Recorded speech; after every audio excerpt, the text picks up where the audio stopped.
అందితే జుట్టు అందకపోతే కాళ్ళు చంద్రబాబు నైజమని మంత్రి రోజా మండిపడ్డారు. పవన్ కళ్యాణ్ మాటలను ప్రజలు నమ్మలేదని, అందుకే షర్మిలకు చంద్రబాబు స్క్రిప్ట్ ఇచ్చి చదివిస్తున్నారని విమర్శించారు. దివంగత వైఎస్ రాజశేఖర రెడ్డిని విమర్శించిన చంద్రబాబుతో షర్మిల ఎలా కలుస్తున్నారని ప్రశ్నించారు. షర్మిలవి టైమ్స్ రాజకీయాలని మంత్రి రోజా విమర్శించారు.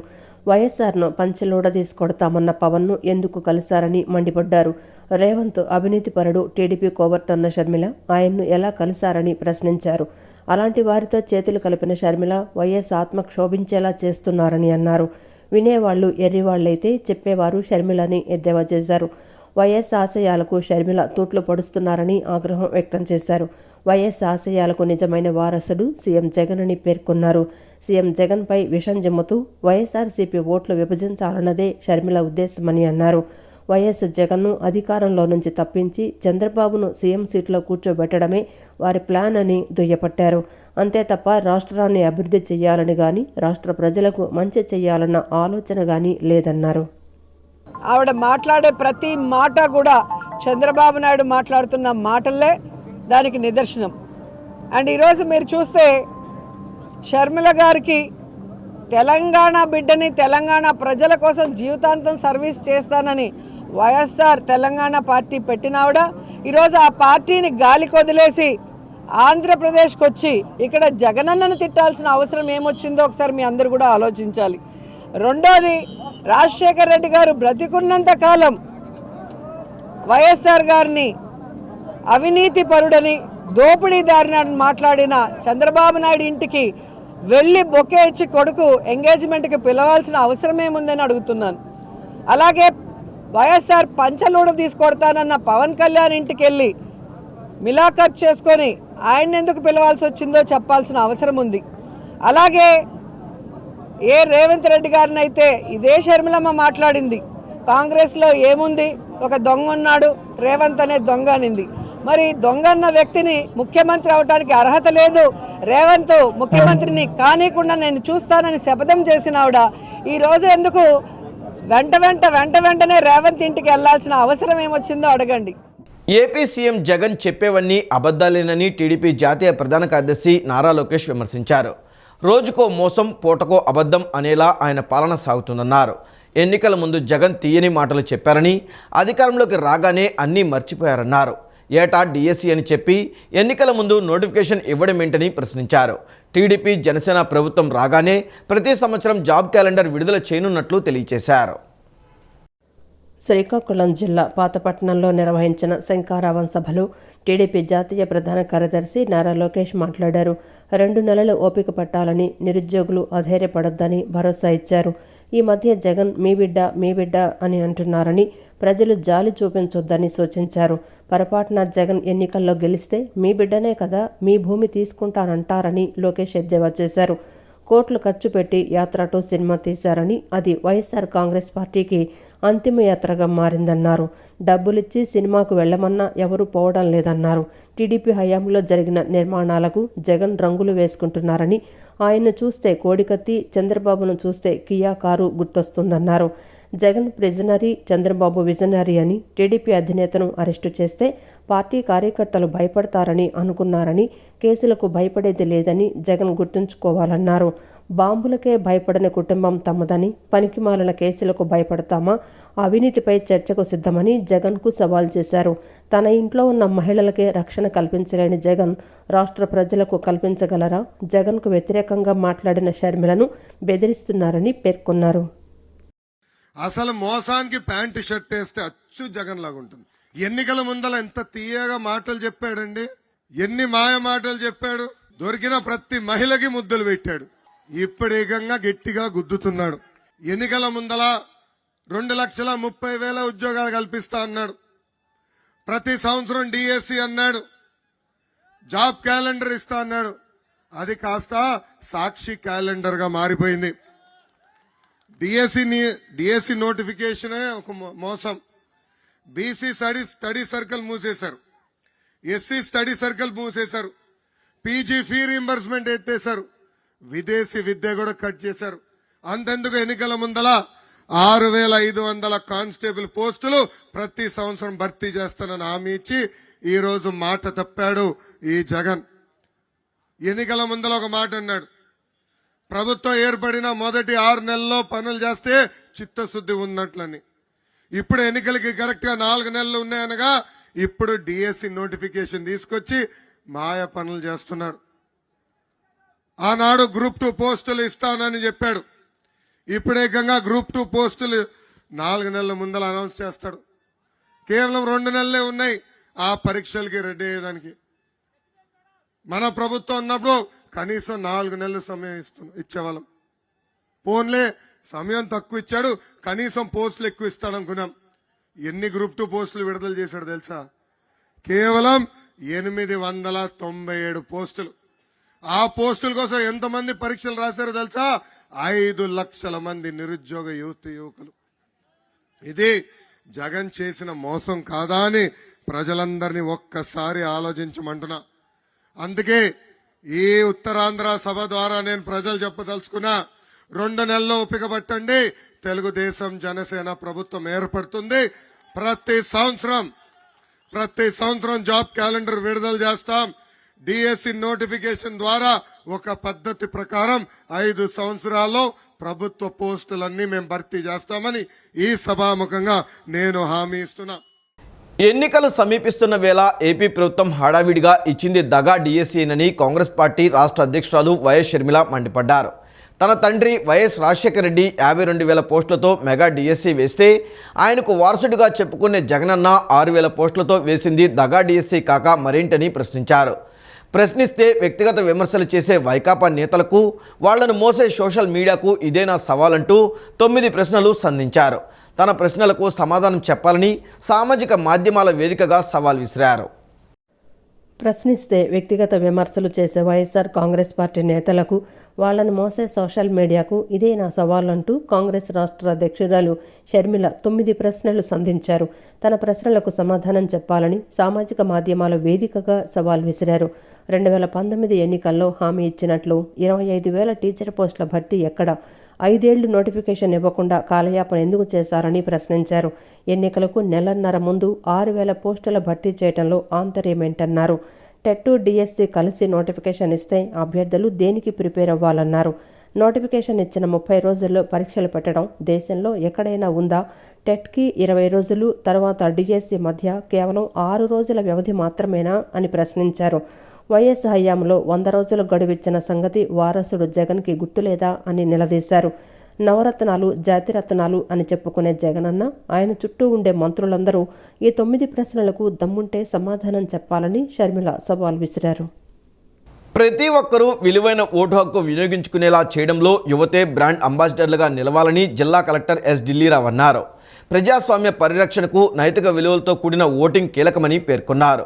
ప్రతి ఒక్కరూ తప్పనిసరిగా ఓటు హక్కు వినియోగించుకోవాలని, తమ కుటుంబ సభ్యులు, పరిసర ప్రాంతాల్లోని వారిని కూడా ఓటు హక్కు వినియోగించుకునేలా ప్రోత్సహించాల్సిన బాధ్యత యువతపై ఉందన్నారు. విజయవాడ మహాత్మాగాంధీ రోడ్డులోని శ్రీ దుర్గా మల్లేశ్వర సిద్ధార్థ మహిళా కళాశాలలో ఓటర్ అవగాహన కార్యక్రమాన్ని నిర్వహించారు. ఈ కార్యక్రమానికి ఎన్టీఆర్ జిల్లా కలెక్టర్ ఎస్ ఢిల్లీరావు ముఖ్య అతిథిగా విచ్చేశారు. ఓటు వినియోగంపై ఈవీఎంలతో అవగాహన కల్పించారు.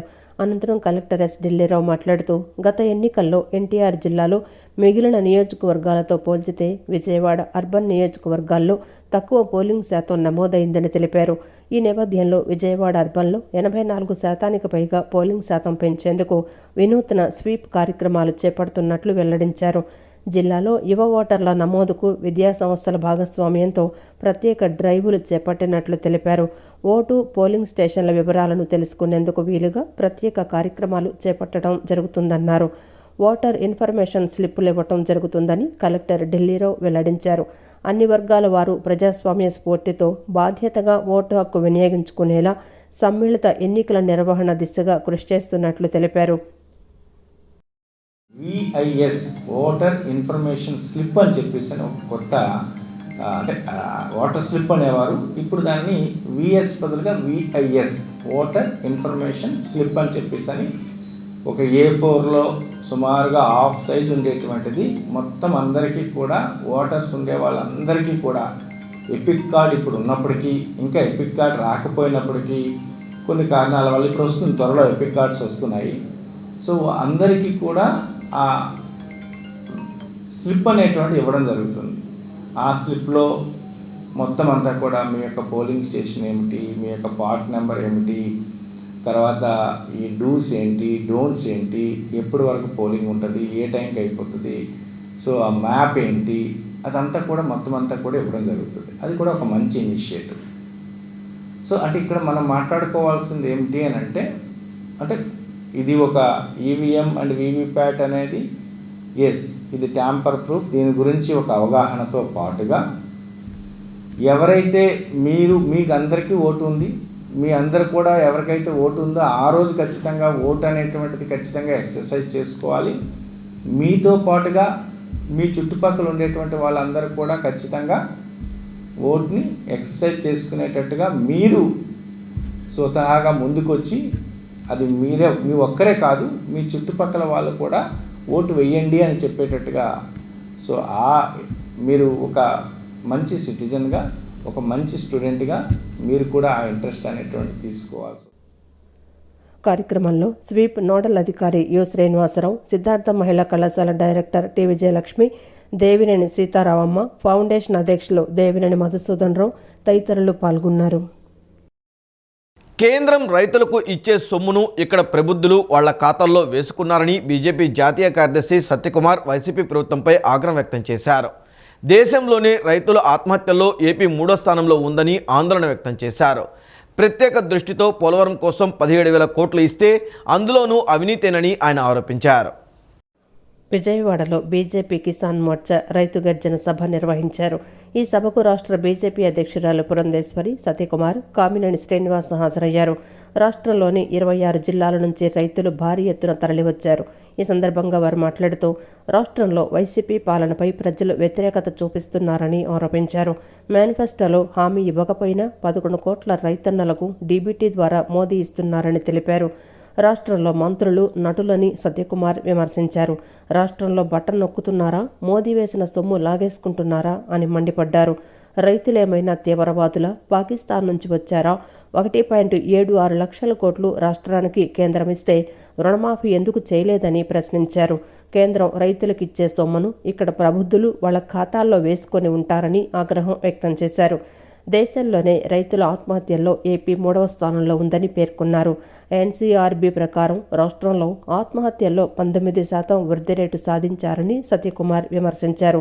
ప్రత్యేక దృష్టితో పోలవరం కోసం 17,000 కోట్లు ఇస్తే అందులోనూ అవినీతేనని ఆరోపించారు. రాష్ట్ర నీటిపారుదల శాఖ మంత్రికి డయాఫ్రమ్ వాల్, కాఫర్ డ్యాంకు తేడా తెలీదని విమర్శించారు. వంశధార, సుజలా స్రవంతి ఏమయ్యాయో తెలీదు, రాష్ట్రంలో ప్రాజెక్టులు ఏమయ్యాయో తెలీదని అన్నారు. ముందు నాడా కొని గుర్రం ఎప్పుడో కొంటారన్నట్లు కనిపిస్తోంది రాష్ట్రంలో అని దుయ్యబట్టారు.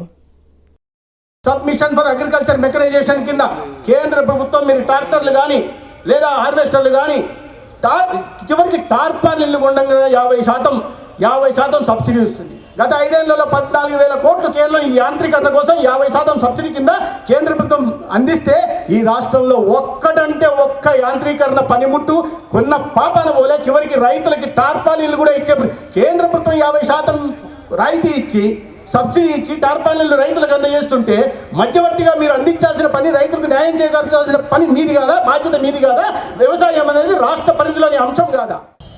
ఇవాళ కాలువలు ఎండిపోయి ఉన్నాయి. కాలువలు చూసినట్లయితే అక్కడ సాగునీరు కాదు, కానీ రైతుల కన్నీరు ఇవాళ వాటింట్లో పారుతున్నటువంటి పరిస్థితి. కేంద్ర ప్రభుత్వం ఉపాధి హామీ పథకం కింద మీకు డబ్బులు ఇస్తుంది, పెద్ద ఎత్తున ఇస్తున్నటువంటి సందర్భంలో మీరు పొలాలకు సంబంధించినటువంటి తూములు ఏవైతే ఉంటాయో, కెనాల్ ఏవైతే ఉంటాయో వాటిని మీరు మెరుగుపరుచుకునేటువంటి ఒక అవకాశం మీకు కేంద్ర ప్రభుత్వం ఇస్తుంది. కానీ మిర్చాంగ్ తుఫాన్ వచ్చినటువంటి సందర్భంలో రైతుల దగ్గరికి వెళ్తే వారు చెప్పినటువంటి మాట ఏమిటంటే, కనీసం పూడిక తీయనటువంటి నేపథ్యంలో చిన్నపాటి వర్షం పడినా సరే మా పొలాలన్నీ కూడా సముద్రాన్ని తలపిస్తున్నాయని చెప్పి రైతులు చెప్పినటువంటి మాట. అంటే ఉపాధి హామీ పథకం కింద రైతులకి న్యాయం చేయమని చెప్పి కేంద్ర ప్రభుత్వం పెద్ద ఎత్తున. బోండా ఉమాకు చెందిన దొంగల ముఠ రాత్రి వేళల్లో ముసుగులు ధరించి దుర్మార్గ పనులకు పాల్పడుతున్నారంటూ విజయవాడ సెంట్రల్ నియోజకవర్గ ఇన్ఛార్జ్ ఎమ్మెల్యే వెల్లంపల్లి శ్రీనివాసరావు విమర్శించారు. ఒక్కసారి నియోజకవర్గంలో పర్యటించకుండా ఏ మొహం పెట్టుకొని ఓట్లు అడుగుతున్నారని ధ్వజమెత్తారు. నగరంలోని సెంట్రల్ నియోజకవర్గం 63వ డివిజన్లో సెంట్రల్ నియోజకవర్గ in-charge MLA Vellampalli Srinivasa Rao division పర్యటన చేశారు. డిప్యూటీ మేయర్ అవుతు శ్రీశైలజారెడ్డి, స్థానిక డివిజన్ కార్పొరేటర్ తిరుపతమ్మ కలిసి గడప గడపకు పర్యటించారు. అనంతరం వెల్లంపల్లి శ్రీనివాసరావు మాట్లాడుతూ ప్రతి ఇంటికి వెళ్లి ప్రజలను కలుస్తుంటే ప్రతి ఒక్కరూ సంతోషంగా ఉన్నామని చెప్తున్నారని తెలిపారు. ఎన్నికలు సమీపిస్తున్న వేళ జగన్మోహన్ రెడ్డి ప్రభుత్వానికి ఓటు వేయమని చెప్పారు. ఇంటికి తీసుకొచ్చి పింఛన్ ఇస్తున్నారు కాబట్టి ఎన్నికల్లో జగన్మోహన్ రెడ్డికే మా ఓటును తప్పనిసరిగా వేస్తామని అవ్వాతాతలు చెప్తున్నట్లు వెల్లంపల్లి శ్రీనివాసరావు పేర్కొన్నారు. టిట్కో ఇళ్ల పేరుతో బోండా ఉమాతో పాటు టీడీపీ నేతలు కోట్ల రూపాయలు కొల్లగొట్టారని విమర్శించారు. ఒక్కసారిగా కూడా నియోజకవర్గం పర్యటించని బోండా ఉమా ఏ ముఖం పెట్టుకొని ప్రజలను ఓటు అడుగుతారని వెల్లంపల్లి శ్రీనివాసరావు ప్రశ్నించారు. టీడీపీ ముఠ రాత్రిపూట దొంగల్లా ముసుగులు వేసుకొచ్చి వైసీపీ స్టిక్కర్లు చించుతున్నారని, దొరికితే బడితే పూజ తప్పదని హెచ్చరించారు. దొంగతనాలు, స్థలాలు కబ్జా చేయటం బోండా ఉమ్మ బ్యాచ్ అలవాటన్నారు. ప్రజలకు మంచి చేసి ఓటు అడగాలి తప్ప ఇలా తప్పుడు పనులు ఆడకూడదని హితవు పలికారు. స్థానికంగా ఉన్న ఇక్కడ అప్పట్లో ఉన్న కార్పొరేటర్స్ ఇక్కడ డబ్బులు దోచుకున్నారు, స్కామ్ చేసే టిట్కోసెస్కి స్కామ్ చేయడం చూసే మనం. అది వాటన్నిటి మీద కూడా ఎంక్వైరీ కూడా చేయమని చెప్పని నగరపాలక సంస్థ కూడా గవర్నమెంట్కి రాసింది. ఎందుకంటే టిట్కో హౌస్ల పేరుతో కోట్ల రూపాయలు స్కామ్ చేశారు. పైన బోండోమా దగ్గర నుంచి స్థానికంగా ఉన్న తెలుగుదేశం నాయకులందరూ కూడా 25,000, 50,000, ₹1,00,000 వచ్చినట్టు దోచుకున్నారు వాళ్ళందరూ కూడా. ఇప్పుడు రోడ్స్ వేస్తున్నారు, డ్రైనేజీ వేస్తున్నారు.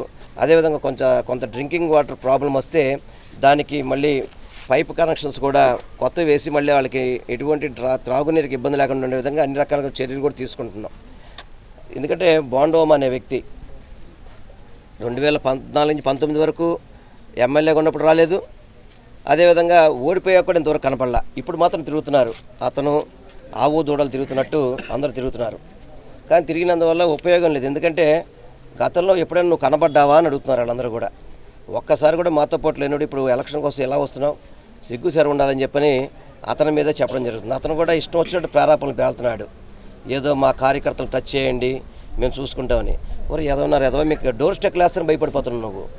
మేము మామూలుగా మా డోర్ స్టెక్లు వేస్తుంటేనే భయపడి పీకేస్తున్నావు నువ్వు. అసలు సిగ్గు సెర ఉందా? ముఖ్యమంత్రి జగన్మోహన్ రెడ్డి అభివృద్ధి, సంక్షేమం 2 కళ్లుగా పాలనను అందిస్తున్నారని పశ్చిమ నియోజకవర్గ సమన్వయకర్త షేక్ ఆసిఫ్ అన్నారు. పేద ప్రజలకు అభివృద్ధి, సంక్షేమ ఫలాలు అందడం ఓర్చుకోలేని టీడీపీ, జనసేన రాద్ధాంతం చేస్తున్నాయని దుయ్యబట్టారు. గతంలో తెలుగుదేశం ప్రభుత్వం దోచుకో దాచుకో అన్న రీతిలో పనిచేసిందని, జగన్ ప్రభుత్వం ప్రజల కోసం పనిచేస్తుంటే ఓరవలేకపోతున్నారని విమర్శించారు. విజయవాడ పశ్చిమ నియోజకవర్గం 39వ డివిజన్ రామాలయం దగ్గర కుమ్మరివారి బజారులో నియోజకవర్గం వైఎస్ఆర్సీపీ సమన్వయకర్త షేక్ ఆసిఫ్ గడప గడపకు కార్యక్రమంలో పాల్గొన్నారు. నగర మేయర్ రాయన భాగ్యలక్ష్మి, కార్పొరేటర్లు గుడివాడ నరేంద్ర, చైతన్యారెడ్డి, ఇర్ఫాన్ వైసీపీ నాయకులతో కలిసి పర్యటించారు. గడప గడపకు వెళ్లి వైసీపీ ప్రభుత్వం చేస్తున్న అభివృద్ధి, సంక్షేమ కార్యక్రమాల గురించి వివరించడంతో పాటు సమస్యలను అడిగి తెలుసుకున్నారు. ఈ సందర్భంగా షేక్ ఆసిఫ్ మాట్లాడుతూ ప్రజలకు అవసరమైన సదుపాయాలన్నీ కార్పొరేటర్ కల్పిస్తున్నారని, ప్రభుత్వం పనితీరు బాగుందని, జగన్మోహన్ రెడ్డి మళ్లీ ముఖ్యమంత్రి కావాలని ప్రజలందరూ కోరుకుంటున్నారని చెప్పారు. సీఎం జగన్ అందిస్తున్న పథకాలతో ప్రజలందరూ ఆనందంగా ఉన్నారని తెలిపారు. పేదలకు ప్రభుత్వ సంక్షేమ పథకాలు అందకూడదు, ఎటువంటి సహాయ సహకారాలు అభివృద్ధి చేయకూడదని టీడీపీ, జనసేన రాద్ధాంతం చేస్తున్నాయని తెలిపారు. గతంలో తెలుగుదేశం ప్రభుత్వం దోచుకో దాచుకో అన్న రీతిలో పనిచేసిందని, జగన్ ప్రభుత్వం ప్రజల కోసం పనిచేస్తుంటే ఓర్వలేకపోతున్నారని విమర్శించారు. ఇక్కడైతే సమస్యలు అయితే ఏమీ లేవు. మాకు నరేంద్ర గారు అన్ని సమస్యలు పరిష్కరిస్తున్నారు. ఏ ఒక్క పెన్షన్ కానివ్వండి, సీసీ రోడ్లు కానివ్వండి, సైడ్ డ్రైన్స్ కానివ్వండి, ఎలక్ట్రికల్ పోల్స్ కానీ, వాటర్ పైప్ లైన్ కానీ, ప్రజలకై ఏదైతే అవసరాలు ఉన్నాయో ఆ అవసరాలకి అనుగుణంగా మా కార్పొరేటర్ గారు పనిచేస్తున్నారయ్యా. ఈ ప్రభుత్వం బాగుంది, మళ్ళీ జగన్మోహన్ రెడ్డి గారికే మేము ముఖ్యమంత్రిగా చేసుకుంటాం అని ప్రజలు చెప్తున్నారు. మరి ఇన్ని సంక్షేమ పథకాలు అందిస్తూ, మరి ఇంతమంది ఆదరాభిమానాలు పొందుతూ జగన్మోహన్ రెడ్డి గారు ఇస్తున్న ఆ సంక్షేమ పథకాల వల్ల ప్రజలందరూ ఆనందంగా ఉన్నారు. అనంతరం నగర మేయర్ రాయన భాగ్యలక్ష్మి, కార్పొరేటర్ గుడివాడ నరేంద్ర మాట్లాడుతూ ప్రజల వద్దకే పాలన అన్న జగన్మోహన్ రెడ్డి నినాదం ముందుకు తీసుకువెళ్తూ ప్రజలకు సంక్షేమ పథకాలు ఏమైనా అందటం లేదా అనేది తెలుసుకుంటున్నామని చెప్పారు. కులమతాలు, పార్టీలకు అతీతంగా అర్హులైన వారికి పథకాలు అందజేస్తున్నట్లు తెలిపారు. అర్హులైన ప్రతి ఒక్కరికి పథకాలు అందాలన్నదే జగన్మోహన్ రెడ్డి గారి నినాదం. ఇక్కడ పార్టీలు కానీ లేదా మతాలు కులాలు కానీ చూసే పని లేదు. ఓటు మాకు వేసినారా లేదా అన్నది కూడా చూసే పని లేకుండా ఈరోజు సచివాలయ వ్యవస్థ ద్వారా అందరికీ న్యాయం జరిగే విధంగా ఈరోజు ఏ ఒక్క ప్రజాప్రతినిధి దగ్గరికి వచ్చి మాకు అవసరం ఉంది, అవసరం తీర్చండి అనే అవసరం కూడా ప్రజలకు లేకుండా సచివాలయ వ్యవస్థ ద్వారా నడుస్తున్న, సామాజికంగా న్యాయపరంగా ఏ రకంగా చూసుకున్నా కానీ వైఎస్ఆర్ కాంగ్రెస్ పార్టీ ఎక్కడ ఈ ఒక లోపం ఉంది, ఈ ఒక రకమైన ఇక్కడ దోపిడీ ఉంది అన్నది ఎక్కడా లేకుండా ఈ జగన్మోహన్ రెడ్డి ప్రభుత్వాన్ని మటుకే ఈరోజు మేము ఖచ్చితంగా ప్రజల మధ్యలోకి వెళ్ళడానికి ధైర్యంగా వెళ్ళడానికి కారణం ప్రజలకి, అన్ని వర్గాల ప్రజలకి, చదువుకునే పిల్లల దగ్గర నుంచి ముస్లిం ముతకా దాకా అందరికీ కూడా సంక్షేమ ఫలాలు అందిస్తూ, అలాగే అభివృద్ధి ఫలాలు డివిజన్లో వేసిన సీసీ రోడ్లు కానీ, డ్రైనేజీలు కానీ, కమ్యూనిటీ హాల్స్ కానీ ప్రజలన్నీ చూస్తున్నారు. ప్రజలు ఈరోజు మాకు ఇచ్చిన మంచి రెస్పాన్సే రానున్న రోజుల్లో ఇక్కడ రిజల్ట్ మా కళ్ళ ముందు కనిపించింది. వాంబే కాలనీలో ఈ నెల 18వ తేదీన ఇళ్ల పట్టాలు, రిజిస్ట్రేషన్లు, పేదవారికి ఇళ్లు ఇవ్వాలని 24 గంటలు నిరసన కార్యక్రమం చేపడుతున్నట్లు సిపిఎం రాష్ట్ర కార్యదర్శి వర్గ సభ్యులు సిహెచ్ బాబురావు తెలిపారు. సీఎం జగన్మోహన్ రెడ్డి నమ్మించి మోసం చేశారని సిపిఎం రాష్ట్ర నాయకులు బాబురావు విమర్శించారు. ఇళ్ల రిజిస్ట్రేషన్ పేరుతో ప్రజలను మోసం చేస్తున్నారని మండిపడ్డారు. కార్పొరేట్ సంస్థలకు అప్పనంగా భూములు అప్పగిస్తున్నారు తప్ప పేదవారు నివసిస్తున్న వాంబే కాలనీ, రాజరాజేశ్వరిపేట వారికి పట్టాలు ఇవ్వడానికి చేతులు రావడం లేదని ఆగ్రహం వ్యక్తం చేశారు. ప్రజల దగ్గర నుంచి అడ్డగోలుగా పన్నులు వసూలు చేస్తున్నారన్నారు. అంబానీలు కార్పొరేట్లకు అయితే ఎకరాలు భూముల్ని అప్పనంగా గవర్నమెంట్ భూములు అప్పచెప్తున్నారు. పేదవాళ్ళకి వాళ్ళు నివసిస్తున్న వాంబే కాలనీ, రాజరాజపేట అవ్వచ్చు, కొండల మీద అవ్వచ్చు, ఇంకో చోట్ల అవ్వచ్చు, వాళ్ళ ఇళ్ళకి పట్టాలు ఇవ్వడానికి గవర్నమెంట్ చేతులు రావట్లా. పట్టాలు ఇస్తామని డబ్బు కూడా వసూలు చేశారు. కానీ ఇప్పటి వరకు ఆ డబ్బు వచ్చింది పాపాన్ని డబ్బు లేదు, పట్టాలు ఇవ్వాల. ఈ రకంగా ప్రభుత్వాలు జనం దగ్గర చెత్త పన్ను, ఇంటి పన్ను, కరెంటు బిల్లులు ఇలా అడ్డగోలుగా వసూలు చేయటం తప్ప ఇంకొకటి లేదు. నాయకులు మారుతున్నారు, మళ్ళీ ఎలక్షన్లు దగ్గర పడుతున్నాయి, మళ్ళీ మోసం చేస్తూ ఉన్నారు. అందుకే సిపిఎం వాంబే కాలనీలో ఇళ్ల పట్టాలు, రిజిస్ట్రేషన్లు, పేదవాళ్ళకి ఇళ్ళు ఇవ్వాలని చెప్పి ఆందోళనకు సిద్ధపడుతున్నాం. ఈ నెల 18వ తారీఖున 24 గంటల నిరసన తెలియజేస్తాం. పేదవాడికి నగరానికి దూరంగా 30 కిలోమీటర్లు అవుతారా, 50 కిలోమీటర్లు అవుతారా ఇళ్ళు ఇస్తామని కాగితాలు ఇచ్చారు. ఇక్కడ సింగనగర్లో వాంబే కాలనీలోనే డిస్నీ ల్యాండ్లో 57 ఎకరాల స్థలం ఉంది. ఎందుకు అక్కడ ఇళ్ళు ఇవ్వరు? అక్కడ కబేళా పెడతారా? పశువులేను ఊరు మధ్యలో ఉండాలా? పశువుల వధ ఊరు మధ్యలో ఉండాలా? పేదవాడికి ఇల్లు అడవిలో పడేస్తారా? ఏంటి నిర్దాక్షిణ్యంగా ప్రభుత్వం చేస్తుంది. అందుకే ఈ కబేళా వాంబే కాలనీలో వద్దు, ఇక్కడ పేదవాడికి ఇల్లు ఇవ్వండి. నేడు విడుదలైన జేఈఈ మెయిన్స్ ఫలితాలలో ఆకాష్ బైజూస్ విద్యార్థులు సత్తా చాటారు. విజయవాడ బ్రాంచ్కు చెందిన కె నవీన్ చౌదరి 99.40, తన్మయ్ శ్రీ సత్యగణేష్ 98.71, కృష్ణ పూజిత 98.69, శశాంక్ మణికంఠ 98.24%తో ఫలితాలు సాధించారు. మొత్తం 9 మంది విద్యార్థులు 90% సాధించి తమ సత్తా చాటుకున్నారని branch assistant director CHVS Naresh తెలిపారు. నేడు విడుదలైన జేఈఈ మెయిన్స్ ఫలితాల్లో ఆకాష్ బైజూస్ విద్యార్థులు సత్తా చాటారు. తెలుగు రాష్ట్రాలకు చెందిన రిషిశేఖర్ శుక్ల 100% సాధించారు. ఈ మేరకు విజయవాడ బెంజ్ సర్కిల్ వద్ద గల కార్యాలయంలో ఏర్పాటు చేసిన విలేకరుల సమావేశంలో branch assistant director CHVS Naresh, area sales head Ravikiran, area operation head Arjun మాట్లాడుతూ జేఈఈ ఫలితాల్లో తమ విద్యార్థులు ప్రపంచం సృష్టించారని చెప్పారు. ఆంధ్రప్రదేశ్ నుండి 12 మంది విద్యార్థులు 99% సాధించారని చెప్పారు. ఇక విజయవాడ బ్రాంచ్కు చెందిన కె నవీన్ చౌదరి 99.40%, తన్మయి శ్రీ సత్యగణేష్ 98.71%, కృష్ణ పూజిత 98.69%, శశాంక్ మణికంఠ 98.24%తో ఫలితాలు సాధించారని చెప్పారు. మొత్తం 9 మంది విద్యార్థులు 90% సాధించి తమ సత్తా చాటుకున్నారని వివరించారు. ప్రతి సంవత్సరం నీట్, జేఈఈలో మంచి ఫలితాలు సాధిస్తున్నామని వెల్లడించారు. క్లాస్ రూమ్ టీచింగ్తో పాటు కంటెంట్ను వీడియోల ద్వారా అందిస్తున్నామని తెలిపారు. ఈ విజయానికి విద్యార్థుల శ్రమతో పాటు ఫ్యాకల్టీ కృషి కూడా కారణమని వారు వివరించారు. టోటల్ సౌత్ జోన్ కానీ గమనించినట్లయితే దగ్గరగా ఒక 70 మందికి పైగా 99% మార్క్స్ సాధించారు. ఇంకా రిజల్ట్స్ తీస్తూ ఉన్నారు. ఆకాష్లో ఉన్న గొప్పతనం ఏంటంటే స్టూడెంట్కి వచ్చేసేసి అన్ని విధాలుగా క్లాస్ రూమ్ టీచింగ్కి కాకుండా క్లాస్ రూమ్ టీచింగ్ తోటి స్టూడెంట్కి కావాల్సిన కంటెంట్ని కానివ్వండి లేదా ఆన్లైన్ ఎగ్జామినేషన్ ప్రొసీజర్స్ కానివ్వండి అన్నీ కూడా అందిస్తూ ఉన్నారు. కంటెంట్ మొత్తాన్ని కూడా వీడియో లెక్చర్స్ ద్వారా రికార్డ్ చేయబడి పిల్లలకు అందించడం జరుగుతున్నది. ఇక్కడ అద్భుతమైన రిజల్ట్స్ అనేది మనము ఇంజనీరింగ్లో ఆకాష్ ప్రూవ్ చేసుకున్నదని ఒక అద్భుతమైన రిజల్ట్ని ఈసారి ఆకాష్ సాధించింది. 100% సాధించింది.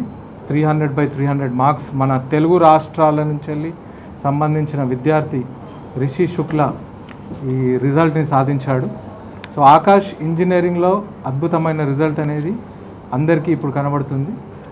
సో ఈ అవకాశాన్ని విజయవాడలో ఏదైతే మనకు ఇంటిగ్రేటెడ్ కానీ డే స్కాలర్ ఉన్న అవకాశాలని ఇక్కడున్న స్టూడెంట్స్ కానీ తల్లిదండ్రులు కానీ ఒకసారి మీరందరూ మా బ్రాంచ్కి వచ్చి చూసి అవకాశాన్ని వినియోగించుకోవాలని కోరుతున్నాము. అండ్ ముఖ్యంగా ఏదైతే ఋషిశేఖర్కి 300/300 అవుట్ ఆఫ్ 100% వచ్చిందో ముందుగా అభినందన తెలియజేస్తున్నాను. తర్వాత విజయవాడలో ఏదైతే 99% ప్లస్ 90 అబోవ్ వచ్చిన 30 మంది స్టూడెంట్స్ని అభినందిస్తూ, సో 36 మందిని అభినందిస్తూ ఎవరైతే దాన్ని కృషి చేసిన అసిస్టెంట్ డైరెక్టర్ సార్కి, మన సిహెచ్ నరేష్ కుమార్ గారికి, అండ్ ముఖ్యంగా ఆ పిల్లలు మా దగ్గర తేడానికి కృషి చేసిన మన ఏరియా సేల్స్ సూపరింటెండెంట్ సార్ మన రవి కిరణ్ సార్కి అభినందన తెలియజేస్తూ అనంతరం విద్యార్థులకు మెమంటోలు అందజేసి అభినందనలు తెలిపారు. విద్యార్థులతో పాటు తల్లిదండ్రులను అభినందించారు.